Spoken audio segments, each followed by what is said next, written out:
in Featherine's place? Is that what the picture is? This is... yeah. Why did she That's Why did she have random ropes? Like mini nooses? Just the design. So She likes ominous. pirates. She's a pirate? Featherine's a pirate?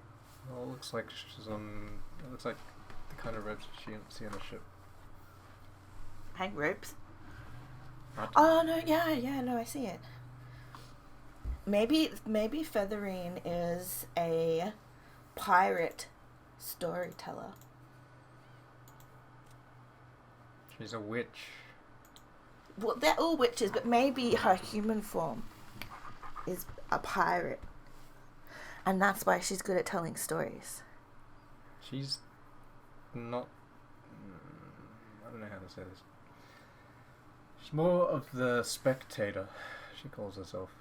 Spectating witch, theater-going witch. So, I think last time it was Leon and Will? Mr. Will. Mr. Will, Master Will, slowly developing some camaraderie. Kind of. I just remember Leon likes pinching his butt. We went through Kinzo's tale, how he met Beatrice, how they found the gold, they met Nanjo, and that was where it ended. And that he was planning to kidnap Beatrice? Because Beatrice couldn't go back. Kidnapped, it was a mutual thing, to be honest. Yeah, we found out the original tale of the mistressery. Mistress, the nature of the mistress. Do you change your desktop background every day? No. It was different yesterday. No. Yes, it was. It wasn't. It was. It wasn't. It was. I've had this for a few months. Alright, Leon. Let's get into it. I can't remember the voices. I don't think you really set one for Leon. I did, but I have a tummy ache too. You change it every 6 seconds. Yeah. I think I've learned just how much the woman called Beatrice influenced Grandfather's life. We haven't learned anything. Who killed Beatrice? Unless we figure that out, we'll never be able to get out of here. You're right. We need to finish this quickly. The funeral is already over, after all. You've got it all wrong. This is the funeral. You mean what she's making us do? All of the Beatrices we've heard about so far weren't killed at all. We're trying to understand where the word killed factors in. That's the real funeral, as far as Berncastell's concerned. No one knows about her being killed. And that's the truth we're trying to expose. You're pretty sharp, aren't you? It hardly feels like I'm talking to a piece from the lower plane. So, this is why I was given you as my Watson. Watson confirmed! Ouch! Don't call your partner a piece. So, what next, Willard Holmes? Step one of holding an investigation is questioning witnesses, of course. There's still a Beatrice we need to ask about.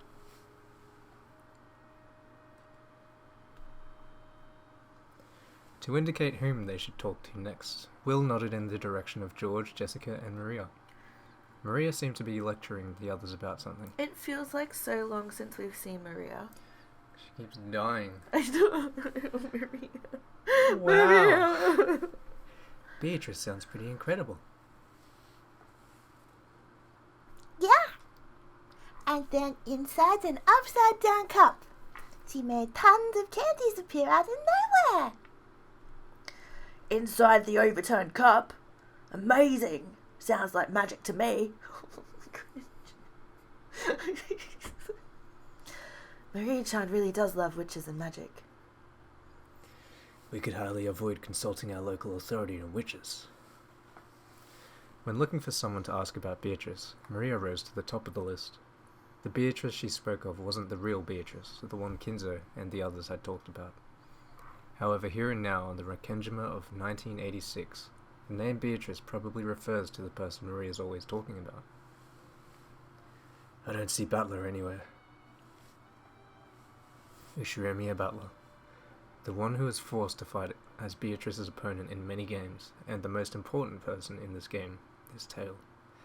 A battler in this world would probably be the peace version, but even so, it should be possible to get some vital information out of him. Will probably wanted to talk with Battler too, but he was nowhere to be seen in this cousins group. Does that mean we actually get answers now? What do you mean? What are you giving me that look for? What do you mean, do we finally get answers now? Are they just going to tell us the answers? I've been saying that Is this since like- the start. I Is was like, this the episode answer 7 page? is the answer Is this sheet. the answer Yes. page at the back of the textbook? Yes. Oh.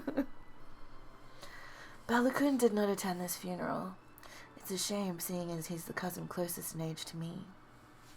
Are you two on good terms? Yes, of course. And you pinch his butt every time he says something perverted? Oh, how did you know? Did your detective instincts tell you that? Poor guy. Bernkastel said that everything we needed was gathered here. Since Battler isn't there, here, that probably means it's possible to find out everything without asking for his side of the story. Or maybe she's intentionally hiding the core elements and making us take the long way around, as part of some fickle witch's game. Since he isn't here, that probably means there's no need to hear his story for the time being. Let's talk to Maria and the others. I won't say anything perverted, so keep your hands off my ass. Those sandwiches look so good right now. What do you think is on the bottom row? Dumplings? Bun. Pork bun. Pork buns? Then why not choosing your words a bit more carefully? With a roguish smile, Leon pinched the air, index finger against the middle. Ding ding ding ding! Ah, it's our successor summer. Are you done babysitting the old geezer? Gah! At least Leon was impartial. No mercy, even for Jessica. Will felt a bit gratified. I see. Since you're the successor and Krause's child, then Jessica is your little sister. He was so used to Jessica being an only child that, though the scuffle between the two looked perfectly natural, something didn't feel quite right about it. Jessica, can't you talk a bit more like a little sister's supposed to? And while we're at it, why not try talking more like a girl your age? How many times do I have to tell you to stop calling me Successor Summer? Shut up! I'll live the way I want to. I'd suffocate if I had to act all refined like you, Successor Summer. Ouch! Ow, ow, ow, ow, ow, ow, ow, ow. Stop it! Don't pinch me! This is little sister abuse! Pervert! Stop it! Ah! Jessica, why are you talking like that in front of a guest? Do you want Mother to scold you again? What is this interaction? Looks like those two are close, in their own special way. Well, Leon is an excellent person to be the successor, without any faults. I guess I understand how Jessica-chan feels. Leon might be a bit too perfect sometimes. She gets compared to Leon no matter what she does, and that made her rebel. If Jessica-chan had been born only child, I'm sure she would have become a composed, quiet young lady. That's an interesting thought. Don't worry, that wouldn't be enough to change her personality. Johnny-chan! Who is this person? This is the first time we've met, right? But you seem to know a lot about our family. I'm George, and this here is Maria. Pleased to meet you. Call me Will. I'm investigating Beatrice. Please tell me what you know. Beatrice? Ooh! See? Beatrice exists. Ooh, ooh, ooh!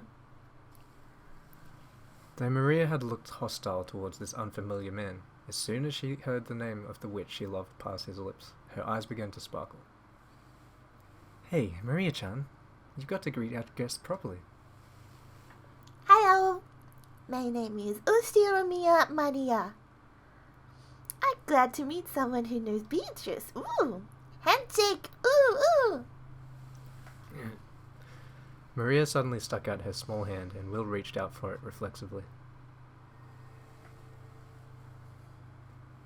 As soon as he did, he felt a bright light seeping out from the gap between their hands. The theater-going power that Bernd Costello had given him had affected Maria. Beatrice is the Witch of Wikendima. She plays with me every time I come here. She's my best friend and a fellow member of Mariage Sociedad. Ooh! That word is gonna haunt me until far long after this that game. Hard. The light grew brighter and brighter. This time he could feel himself being drawn into Maria's world. You remember, like, Bern gave him the pedal. Of the rose. Yeah. I'm Ushiromiya Maria. My mama is Rosa. My papa, I don't have a papa. I think I remember mama showing me a picture long ago and saying, "This is your papa." It was a Why she totally European? It was a picture of a man with a dark suntan on a beach wearing a swimsuit. Later on, when I learned what papa meant, I asked mama to show me that picture again, but she said it didn't exist. But it had to have existed. When I drew a picture of it and showed it to mama, she got really mad and said it didn't exist, or that if it did, she had already thrown it away. Ever since then, she kept saying that I didn't have a papa. Did you know? People say you need a papa and a mama to have a baby, but that's a lie. A virgin birth, is it? Behold, a virgin shall be with child, and shall bring forth a son, and they shall call his name Emmanuel. If I was a boy, that might have been my name. Book of Matthew, chapter 1, verse 20. No, verse 23. Verse 20 is, "But while he thought on these things, behold, the angel of the Lord appeared unto him in a dream, saying, Joseph, thou son of David, fear not to take unto thee Mary thy wife, for that which is conceived of her is the Holy Ghost." So your father is the Holy Ghost. Everyone said that everyone has a papa. They said it was strange to not have a papa, that I was a weird, pitiful child. But when I asked Mama, she said I didn't have a papa, that he didn't exist. She got mad and hit me, even though all I did was ask. So I didn't really understand who gave birth to me. I was an immature and misplaced creature, not a proper human. I realized I was a strange, pitiful girl, different from everyone else. It doesn't matter who your parents are or what other people say. You are who you are. It must have been hard to teach that to a young, immature kid. My kindergarten teacher might have said that to me when I cried after being bullied, but even those words of encouragement couldn't fill the blank space. No, they're questions. Those words couldn't answer the questions in my mind. And the book is what gave you the answers? A priest came to see me! It was probably part of some lesson to enrich the minds of children through an edifying tale. Yeah, this is a song. Oh, yeah. To most of the children, it was just an ordinary fairy tale they might have heard from one of their teachers. Actually, I think we were just bored because it was Maria speaking. Exactly. I think we were just bored because it was too hard to grasp. Then at the end, the priest said something important. And that God knows everything? Yep. So I asked him, I only have a mama. I don't have a papa. Mummy gave birth to me without a papa. Was that a strange, sad thing? I asked. The priest taught me there's nothing strange about a child having no papa. After all, Jesus Christ was born of a virgin, and the one who gave birth to him was the Virgin Maria. I was surprised. Maria, the name I was given, had been showing me the answer all along. I was so shocked I asked the priest to say it again. He said that the Virgin Maria gave birth to a baby by herself. So I asked him if that meant I could give birth to a baby all by myself too. And how'd he answer that? He said the Virgin Maria was with child because of the Holy Ghost. The second part of the book of Matthew, chapter 1, verse 20. For that which is conceived in her is of the Holy Ghost. That surprised me again. What do you think it means? You interpreted this to mean that Ishiremi and Maria had no human father, that your real father was the Holy Ghost. Regardless of the Bible's original meaning, this young, sad girl whose lack of a father had caused her to lose her sense of identity had finally created a way to understand herself. Once I realized that, I knew why I was different from all the other kids. The ones who made fun of me were all children of Joseph, but I alone was different. I wasn't worse than everyone else. I was a child of God, a child of the Holy Ghost. When I got back, I told Mama I had no papa. Mama gave birth to me thanks to the power of God. It was probably painful for Rosa when Maria asked about her father. Why did Maria have no papa when everyone else had a papa and a mama? Every time she asked this, Rosa flew into a rage and changed the subject. Then, for some reason, and all on her own, Maria had found an answer that satisfied her. She had no papa. She was the child of Mama and God. It isn't too difficult to imagine that Rosa, after hearing this young girl's explanation, might go along with it as though it were true. Beato said that the minimum number of people needed to create a world is 2. I thought she meant that you need 2 parents to create a child. That's when I thought of it. Beato may be a witch, but she's a witch born of a human. Beato isn't a child of the Holy Ghost. But I'm different. I was born from Mama alone. I was born of the Holy Ghost. Beato can't create a universe without me. But God is always by your side. I can make a universe all by myself, along with the Holy Ghost. Beato called me the Witch of Origins, and she also said that eventually I might become a creator who could create everything alone. All by myself, I can create something out of nothing. Beato can take that and extend it into infinity. Angie was the witch's apostle who would spread the word far and wide. And that was Mariage Sorcière. There's a huge difference between one and infinity. That's why Beato is so great. However, compared to the difference between existence and non-existence, one and infinity are nearly the same thing. I am the child destined to become the best witch, no, the greatest creator in the world. Mariage Sorcière was the nest to prepare me for that. I am Ushira Maria, who stands by God's side. This is so different to the, like,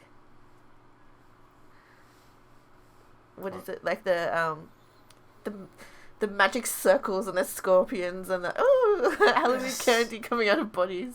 Well, if you think about it, it's like when Maria first had this, it was like a pure thing. It was something she found that could make her happy, even though she was constantly bullied and like dealing with Rosa mother and stuff like that. But then, like, as she grew older and like the constant bullying and like abuse by Rosa and stuff would have like kind of corrupted it, I guess. Okay. So she went from like She turned to this the is dark pure side. happiness, and then it was like, yeah, kind of got filled with resentment and hatred, I guess. Not to say that she was just constantly hating. I think it was just like, because you remember it was episode 4. She had like a moment when Rosa ripped Saktaro. Yeah. She had like that big moment where she was like killing her mum Yeah, over and yeah, over yeah. again in their mind. It's kind of like that. I think this is Will. Hmm? I think that's Will speaking. If we liken Maria's sense of identity to a universe, then this endless stream of words coming from her might be like the Big Bang. She spent so long tormented over how to interpret her lack of a father. Then, by chance, she saw a line in the Bible that looked like it secretly referred to her, and she finally formed an understanding for herself. The sad girl, who had hated herself for being different from all of her classmates, finally found a meaning for her existence. At that moment, Maria's universe, which had once been nothingness, was born as a clump of ultra-hot, ultra-high-pressured energy. Then, later on, she went to Rekenjima and met the endless witch who called herself Beatrice, and the clump of energy exploded in a big bang, giving birth to their magical companion. Wait, so does she actually have magic? Hmm? Does she actually have magic? What do you mean? Why are we talking about big bangs and magic? You think of this as like, the way I was looking at it while they were going through that discussion was that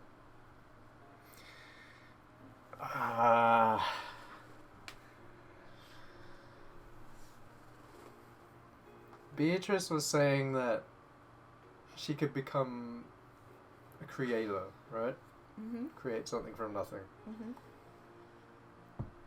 If you want to interpret it a certain way, I would say it means like literally in like our kind of world, she could have become a creator, as in like she could have made stories, that kind of thing. Yeah, She yeah, could have yeah, made yeah. books, Yeah. because she was, I guess, whoever Beatrice was like impressed by her like creativity and her. And she could make up a lot of Yeah. stories. She did have that ability. Yeah, you're right. Although like Maria being Maria, I guess she took it more literally and just like, yes, I'm a witch. She just has that kind of mind. And Yeah. that's why I guess Beatrice was saying, like, because you've got such a strong imagination, you could do a lot of things What if with it. Beatrice is Featherine? Huh? What if Beatrice is Featherine? Beatrice is not feathered. That was the universe known as Mariage Sorcier. Wait, so Mariage Sorcier purely comes from Maria? I'm not sure if they'll go into it right now. Because I still was under the impression it was Maria and Anji. Like their names kind of merged for Mariage. Oh! I did mention that before. We're jumping about a bit too fast. Let's take things one at a time. So, where do you want to start? After you decided that you were the child of the Holy Ghost, it's easy to imagine that you gradually became more and more interested in the occult. And then what? Once you reached that state, where did you meet Beatrice, and how did the two of you interact? It really did happen all of a sudden, one day. I wanted to meet the witch called Beatrice, who lived in Rikachima. I wanted to meet her as a fellow witch. At that time, you already knew you were a witch. I did! Even then, when it came to the Bible and the occult, I already knew as much as an adult. So even though I couldn't use magic, I believed that I was a witch. It's a bit funny, isn't it? That's why I was only a witch apprentice. When did you meet Beatrice? I don't really remember when. But I do remember what it was like. It was really, really sudden.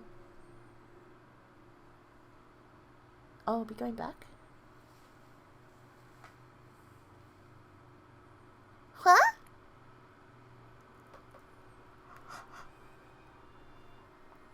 So, you are Ushiromi Maria, I presume? It was so very sudden. I was just drinking some milk tea all alone in the rose garden arbor. Mama said she had to talk about something important with Uncle Cross. So she told me to go outside and play. Suddenly, my voice cracked. She was sitting right there. I didn't know anyone who spoke that way.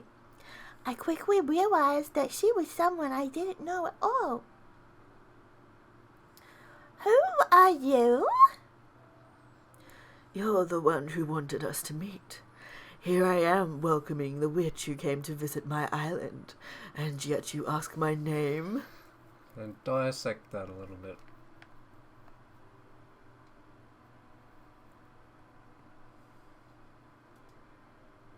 Right?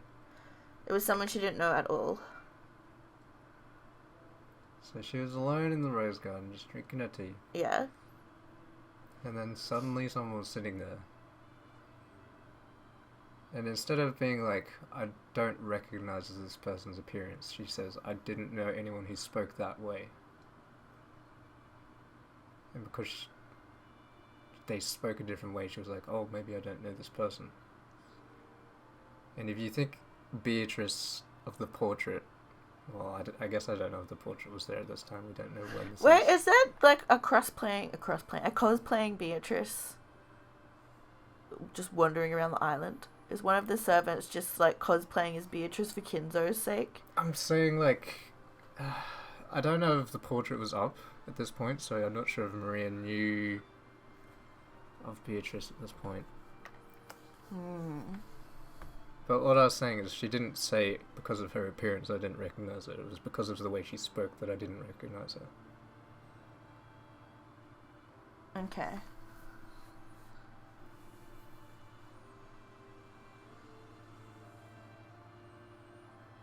I still have questions, but we'll go with it for now. Well, what's your question? No, I can't formulate them in my brain.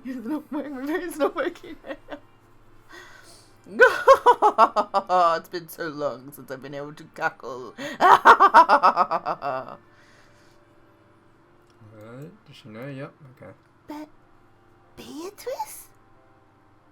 So that means the portrait of Beatrice would have been hung up, so she knows what Beatrice looks like. She didn't recognize her by sight. That doesn't make any sense. It does. Clearly, if the Somebody portrait... sat in front of her. Yeah. They spoke to her in a weird way, and she was like, wait, who was this? Even though it should be someone she knew. But then because they spoke in a weird way and kind of led her on to believe that she was Beatrice, she like filled in the gap. She was like, oh, maybe this is the witch. Maybe this is Beatrice. Because she said, welcome to my island kind of thing. Yeah. So she fills in the gaps herself as a young child with imagination. Precisely. I am Beatrice. Yeah, that is pretty sudden. Yep, really, really sudden. There are witches and spirits right next to us all the time. Did you think it was maybe possession? Because that's like kind of occultish. I don't know. Because what I'm getting from that is it was someone that she did know, but then they weren't acting like the person that she knew them to be. Yeah, that's what I'm So saying. so she got confused and then was like, oh, maybe that. So did you think it could have been like a possession thing? So do you think Maria thinks it was possession? Is that what you're saying? Yeah. Like Might- the witch Beatrice has come to visit her in the maybe form she'll of talk somebody about else. Looking at what she's about to say. Yeah. Yep, really, really sudden. There are witches and spirits right next to us all the time. They just choose not to show themselves. And when they do show themselves, it's always sudden, as though they've been there the whole time. That's what I learned that day. But she was sitting by herself, she said. Yeah. And she And then didn't when she notice wasn't them, looking, like... they came and sat down. And then you and Beatrice became friends. Yeah! She stayed and chatted with me the whole time until Mama was done with her work. We talked about magic and witches, and about how I was the child of the Holy Ghost. And what was your impression of Beatrice then? I don't like saying it, but my knowledge, at least, was better than hers back then. At first, I thought she wasn't a very good witch. Well, that was just my conceit. There were so many different kinds of magical compendiums. There you go. In order to keep up with Maria, I guess, or to play along with her, probably learnt about all those like magic circles and stuff, and then taught Maria that. Okay. 'Cause talking about witches, you can think of so I think in Japan, if you're talking about witches, to like a little girl, the initial thought might be like Mahou Shoujo. So like card captors, Sailor Moon kind of thing.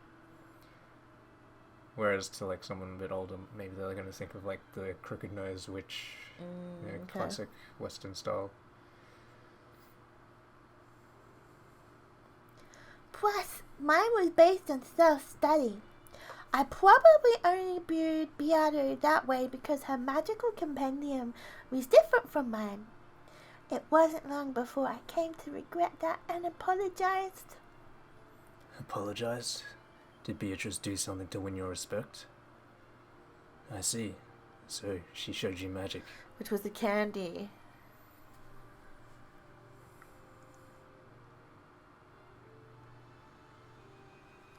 We moved to the beach and talked lots sitting at a table under an umbrella. Very interesting, Maria.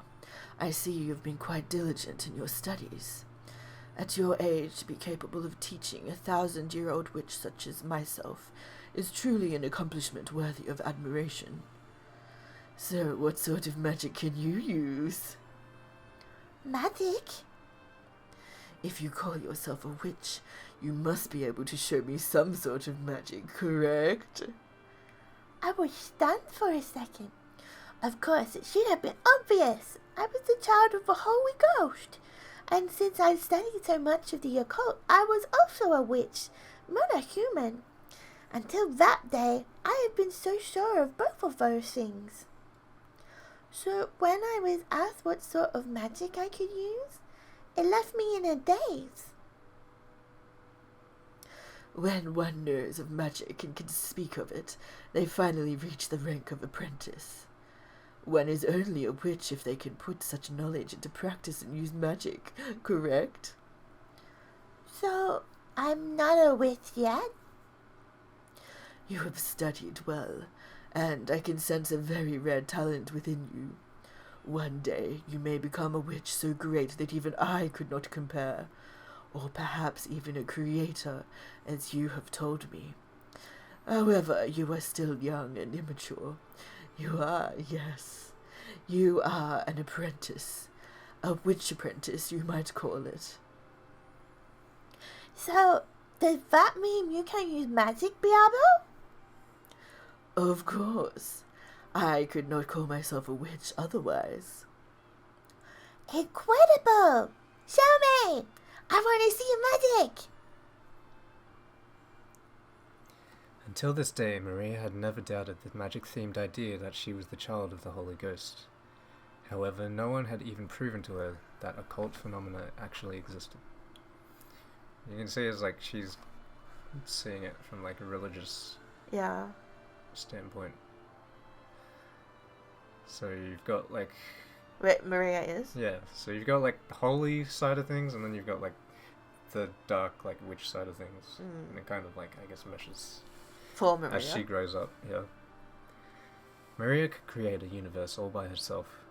However, she wanted to share it with a second person, so that she could believe in it even more strongly. Once I could have drawn a rainbow in the sky, transformed it into 7 colors of candy and eaten them at my leisure. However, my power has weakened so much that I cannot even preserve my form to my satisfaction. You told me about that. You can't use your full power because of the shrine. It will take quite some time before my power returns. At this moment, I cannot turn rainbows to candy. However, perhaps I can show you a bit of that power with some simpler magic. I want to see it! I want to see your magic! Very well, however, I must ask for your assistance. As I have already told you, no matter how pure your soul might be, all humans are tainted and filled with a toxin that resists magic. Yeah, I remember. You told me about the anti-magic toxin. It wasn't in any of the books I've read. You must really be incredible to know so much. Beatrice lifted an empty teacup, then turned it around in front of Maria to show her that there weren't any tricks or strings. Right, the magic to make candy appear inside an overturned cup. How did you know? You're incredible, Will. You even know about witch magic. It's the most basic sort of witch magic, after all. It was just a normal cup without any tweaks inside it. I wanted to see true magic. There was a thing Maria desired, to strengthen her belief that there was an occult side to her. She wanted to see the occult outside herself as well. That's why she agreed to help Beatrice with her magic. She didn't want her own toxin to ruin her chance of learning the miracles of magic. Good. Then try looking inside that cup. Ah, there's candy! There's candy? As a gift to mark my meeting with a new witch, and as a sign of our friendship, I offer this to you.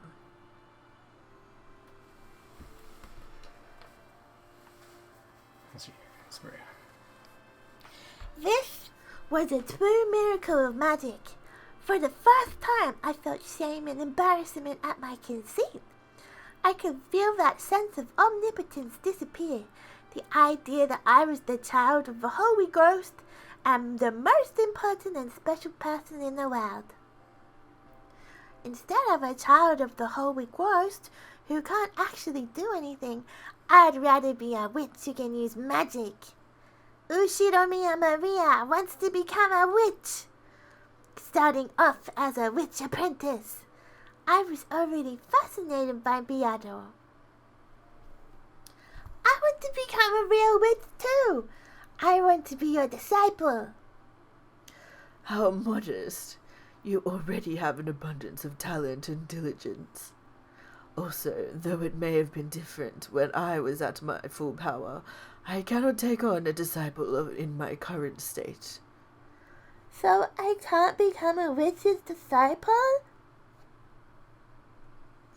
Correct. You cannot become my disciple. However, you can become my friend. Really? Indeed. From this point forth, we shall be friends. Let us continue to discuss the deep and profound world of witches. Ooh! Thank you, Beato. Can I eat this candy? No, let that be a souvenir. Instead of eating it, keep it in that adorable bag of yours. Okay, I'll eat it at home. Ooh. Maria, that candy was brought into being by magic. Therefore, it is fragile. If you deny my existence with that toxin of yours, it will melt and fade away. No, I don't want Beato's precious magic to disappear. Then be sure that you do not forget your meeting with me. As long as you keep a little promise with me, I shall be here to greet you when you return to this island. Ooh, I'll keep it. What's the promise? Well, to start, when you get home, wash your hands, then rinse out your mouth. You must not complain about this, for it is an important part of a witch's apprentice's training. I'll do it. Every day when I come home, I'll wash my hands. I'll rinse out my mouth. If I do that when I see you again, I promise it. If you keep your end of the promise, your body will be cleansed and I will regain even more of my magical power. If that happens, I will show you even more incredible magic the next time you come. Oh, I'll keep my promise, no matter what. I'll do it. I'll become your friend and a witch apprentice. Your resolve is heartening, Ushiramiya Maria. I hope you will grow to become a full witch and my close friend soon.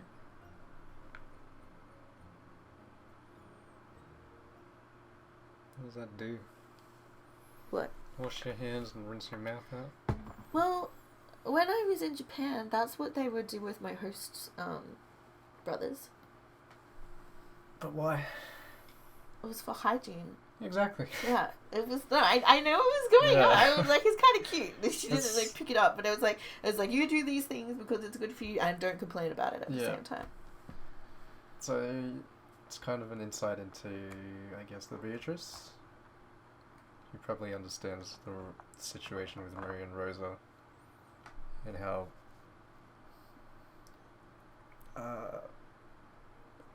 it's hard on each other when they want to do one thing and the other one doesn't want to do the other, etc. You reckon?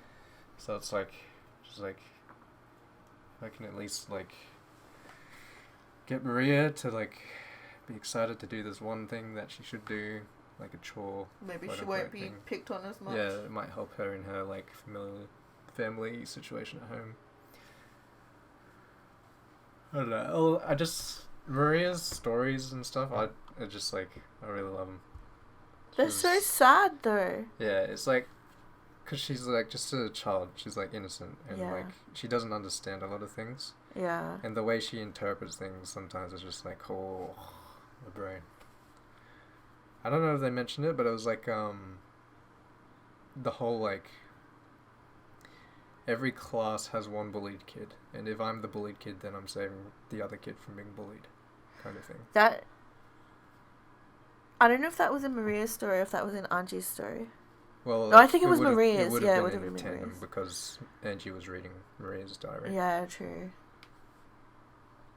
No, I can see Maria believing that and then Angie being like, this is crap. That's exactly it. It was, I want to do that. You can all die. Maria's like ability to find like the good in every situation she was in. For the most part, obviously there were times when it just got too much for her, and they even said it in the diary. They just didn't go over it as much because Angie's trying to find happiness in her own way, and she's like looking for it through Maria's diary. Yeah. And she's like, I can't, like, this isn't happy. This is sad, because she's looking at all the negative background stuff, the stuff in the background. Oh, I guess reading between the lines. Yeah, reading between the lines. That's what I would yeah. say. And she's like, but like, the Maria she was looking at was like, no, this is all happy. This is all happy. Yeah. And then Angie's like, but it's not. I can see all the other stuff going on. Yes, I do remember that. That was the behind the school, wasn't it? Or behind the bushes, something like she was hiding was somewhere. The bushes, yeah, because her other spot was taken, and then someone found them.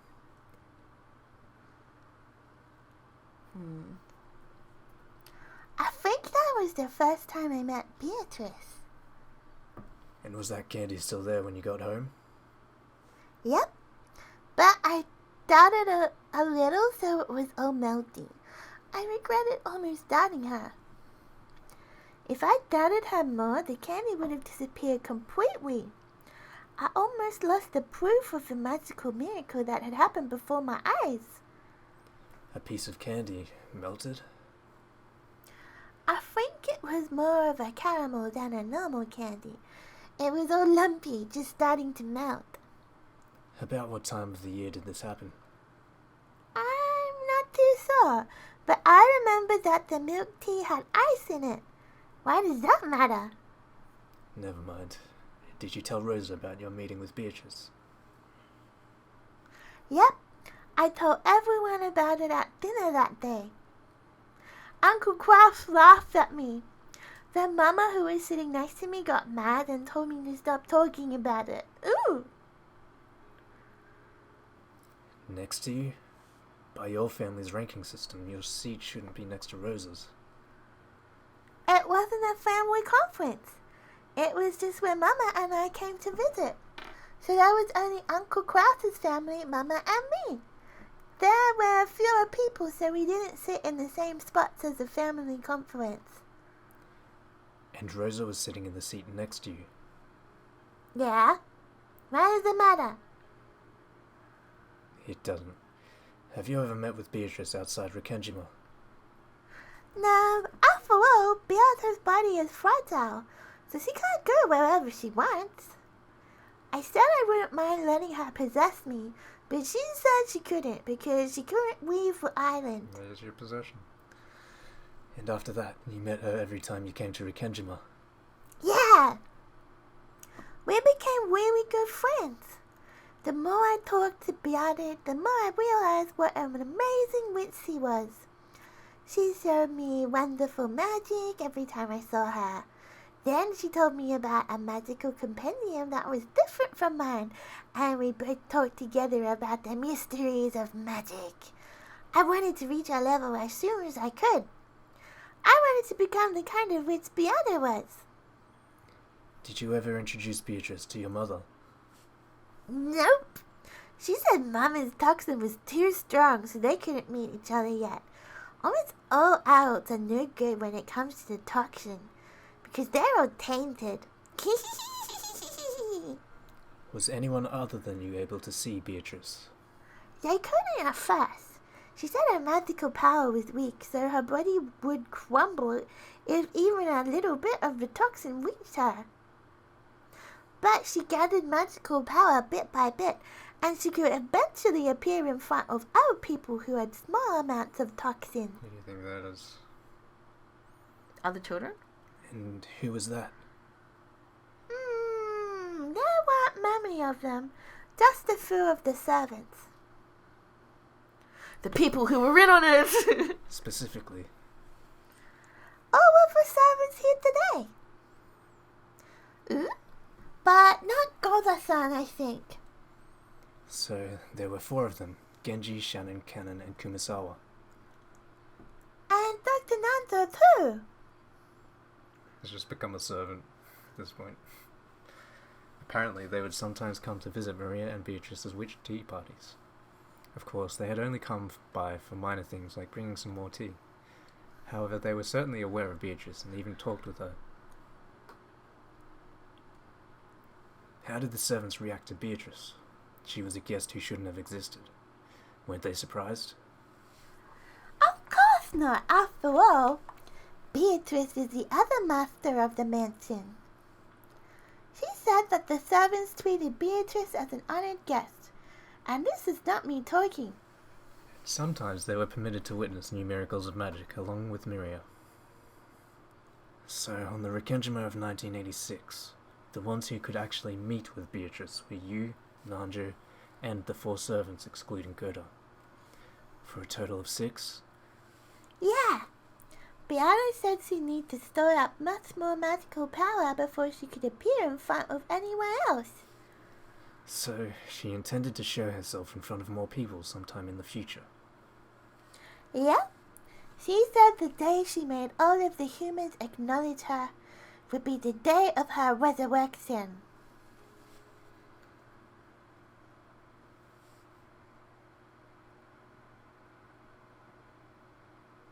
Maria, the servants, and Nanjo had acknowledged her. She had probably appeared before new humans one by one, starting with those whose anti-magic toxin was weakest. Beatrice's game was to increase the number of humans who could recognize her, until she could make everyone on the island acknowledge her.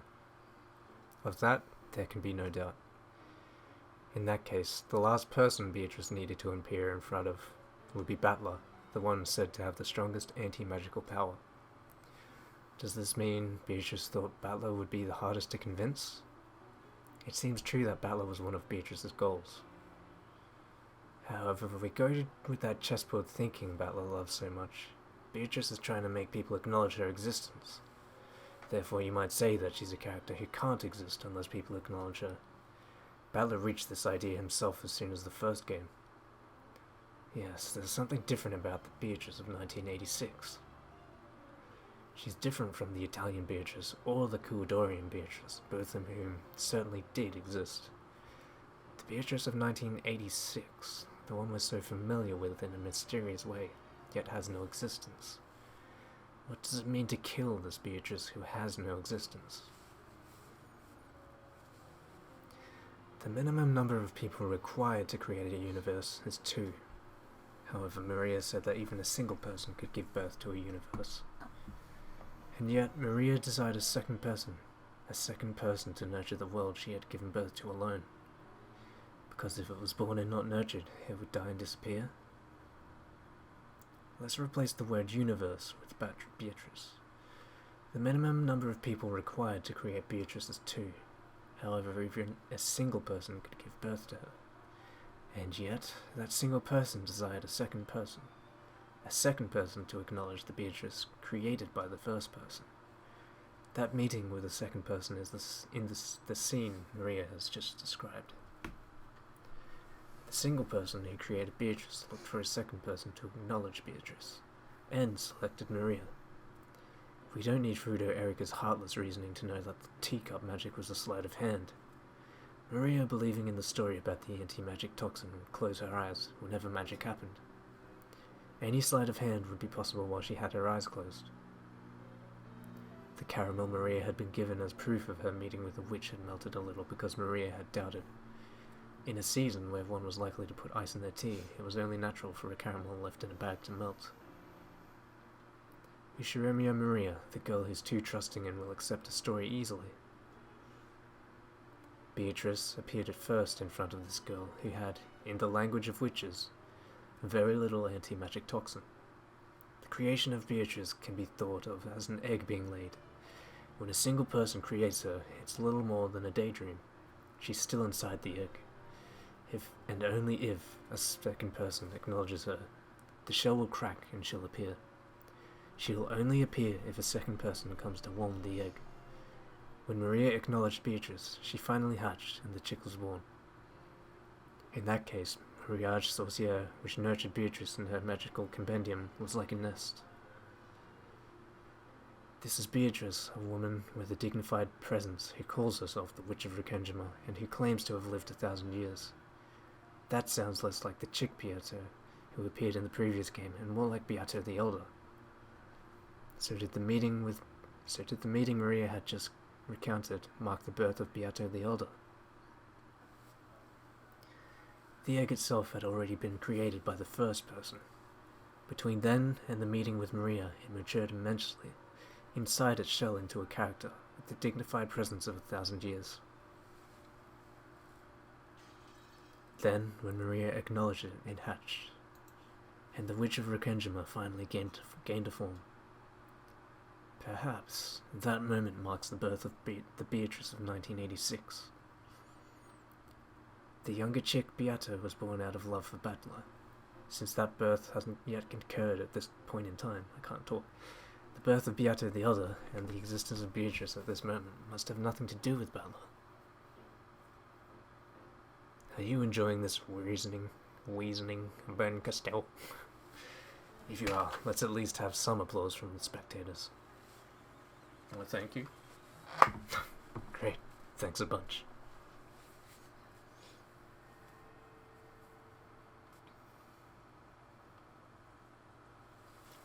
I wish for Beata to grant me a lot of things with magic. That's why I'm helping with her resurrection. What is it you wished for? Lots and lots! Not telling.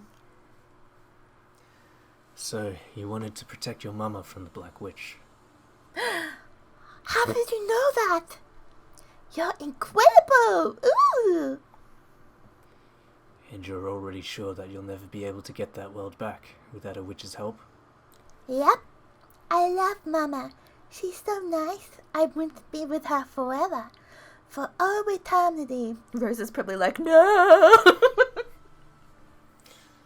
Now I'd like to hear about Mariage Sorcière.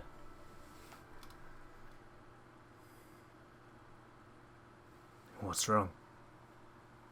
Don't wanna. Huh? I'm thirsty, so I'm gonna go get something to drink. See you later! Maria became suddenly formal, bowed her head, and left without waiting for a reply. It was a very un-Maria-like thing to do. I see. So the Game Master has moved the piece. Apparently she's telling me to ask about something different. At some point, Leon had started chatting with the other family members. Jessica seemed to be getting irritated at having her butt pinched so much, and George was trying to calm her down. Jessica and George. Guess I'll hear their stories next. Compared to Maria, the anti-magic toxin is very strong in these two. At least at the beginning of the other games, they didn't acknowledge Beatrice. Maria showed me the point of view of one who believes. Now to hear from those who don't.